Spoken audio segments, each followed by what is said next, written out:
Hi,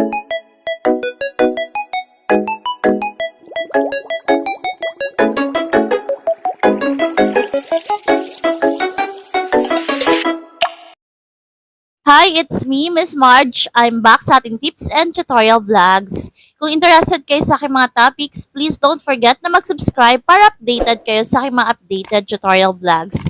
It's December 31, 2025. It's the last day of the year 2025. So dahil magja-January na naman, tomorrow, it's renewal time ng business permit. So, isi-share ko sa inyo kung ano ba yung dapat i-ready natin sa pag-renew ng business permit. So, kung interested po kayo sa topic na ito, keep watching! So, number one is yung sedula. So, yung sedula po is makukuha nyo to sa barangay hall nyo or pwede rin sa munisipyo or sa city hall nyo, nag-i-issue rin sila ng sedula. So, dapat po nakapangalan po ito sa business owner kung kanino po nakapangalan yung business na i-renew nyo. Pangalawa po ay ang barangay business permit. So, ito po yung business permit na kinukuha sa barangay hall. So, yearly, nire-renew rin po ito. Reminder lang po ha, barangay business permit, hindi po barangay clearance. Nakapangalan po ito sa pangalan ng business nyo. For example, RMT Travel and Tours. So, dapat po nakapangalan sa business.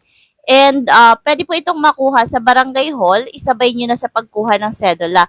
Pero normally, meron kasi ng mga one-stop shop ang mga city hall at municipal hall. Pwede nang kumuha doon ng sedula at barangay business permit. Depende sa city hall na pupuntahan nyo. Next is DTI permit. So, kung hindi pa expired yung DTI permit nyo, pwede nyo pa rin gamitin yon. Normally, 5 years po ang expiration ng DTI permit. Kung expired na po, pwede kayong mag-renew online ng DTI permit. Meron na silang online sa pag-renew. Pang-apat ay dapat nyong i-ready ang inyong gross sales. So, yung gross sales po, ito yung kabuuang benta nyo ng buong 2025. Yung iba, nagpipresent ng audited financial statement or certificate of gross sales. Yung iba naman, sinusulat na lang sa application form kung magkano yung gross sales nila sa buong taon. So, dito magbe-base si City Hall or si Municipal Hall kung magkano yung babayaran yung tax. Ito yung magiging basihan nila ng computation. Kung magkano yung babayaran nyo sa renewal ng business permit. And lastly, na dapat nyong i-ready ay yung cash or yung pondo nyo para sa pambayad ng business permit renewal. So, mag-alat na kayo ng pondo pambayad ng business permit. So, yung iba kasi, online na binabayaran. Depende dun sa City Hall kung paano yung process nila. May mga online process na rin kasi sila.